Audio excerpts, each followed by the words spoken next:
ఇళ్ల పట్టా తీసుకొని వచ్చిన తర్వాత తన సంతోషం హ్యాపీగా చెప్పింది. సందులో 30 మంది వెళ్తే నన్ను ఒకదాన్ని స్టేజీ మీదకి ఎక్కించారు. నాకు చాలా హ్యాపీగా ఉంది, శివన్న గారు ఇచ్చారు అని చెప్పి చక్కగా అన్ని హ్యాపీనెస్ చెప్పింది.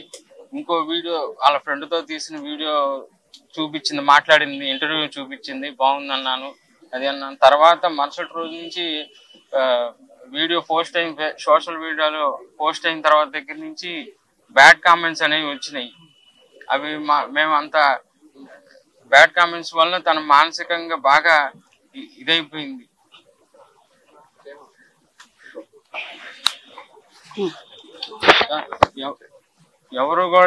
ఎవరు చెప్పించలేదు, ఎవరితోనూ చెప్పలేదు. అందరూ తన మనస్ఫూర్తిగా నిజంగా తన మనసులో మాకు ఆ పథకాలు నిజంగా అందినాయి కాబట్టి మనస్ఫూర్తిగా చెప్పింది. తనకి జగన్ అన్న అంటే గౌరవం, శివన్న అన్న గౌరవం, అందరూ గౌరవం.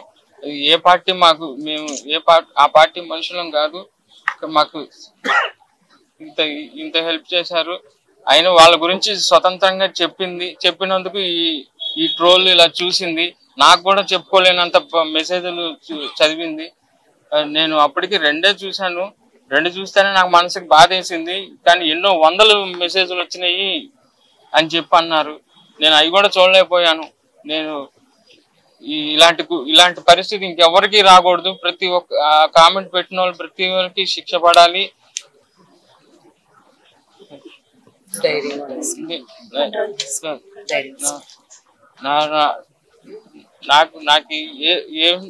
నాకు ఏ సహాయం చేయకపోయినా పర్లేదు, నా పిల్లలకి సహాయం చేయండి.